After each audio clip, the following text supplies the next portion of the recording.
And this is our Indo-Chinese recipe series, and believe me, I am enjoying it to the fullest because this recipe that I'm going to do now is your and my favorite, and that's the much awaited Schezwan sauce.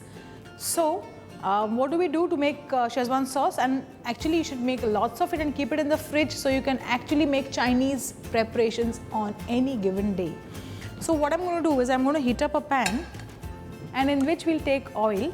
Now for Schezwan sauce, the only thing is that the oil quantity is a little more because you need a layer of oil on top for it to stay longer. If you just want to make Schezwan sauce and use it immediately, you may have to add less oil. But since I'm going to make lots of it, I'm putting in more oil. What I have here is red chili sauce. I'm using Kashmiri chilies which are soaked in water. You see these chilies? They are soaked in water. They have been soaked for good 2 to 3 hours. So when you soak it in water for about 3 hours, they go really soft, and that's when the grinding becomes very easy. So here I have red chili paste which is like finely ground. You see this? This is how the red chili paste should be. And in case if you don't want spice at all, you can get rid of the chili seeds and also the water in which you have soaked the red chilies. You can throw away the seeds and the water and then grind the chilies along with fresh water. So automatically the spice level is ekdam minimum. So here is the red chili paste. And apart from that, what else I have are the regular ingredients which we always have in our kitchen refrigerator. Okay, so the oil is hot, and the most important ingredient in a Schezwan sauce after the red chili paste is, yes, garlic. And lots of garlic. And a little bit of ginger also, a little bit, and celery.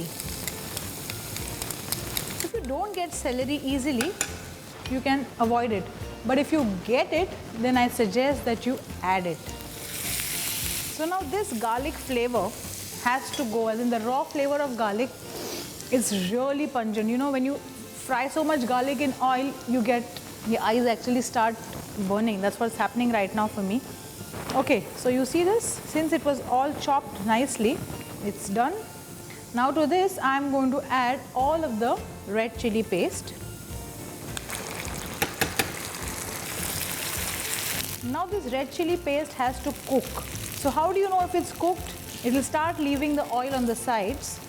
So we need to cook this now. First the evaporation of water will happen, and then this paste will go a little thick. So now we'll cook this for a little longer time, and then we'll add in the remaining spices. So now what you see here is the sauce which has gone thick because all the water is evaporated and the oil has separated. If I keep the pan slightly at a tilt, you will see all the oil coming on one side. But like I said, since I'm making a little more, I'm going to keep it and I use it for my other recipes. So this is how it looks. Now at this stage, you need to add salt, since we had not added that in the beginning. Now whenever there is salt, there has to be a little bit of sugar as well. And wherever there is sugar, there has to be some vinegar.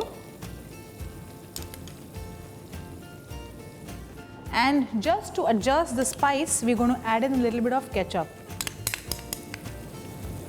A tinge of pepper powder.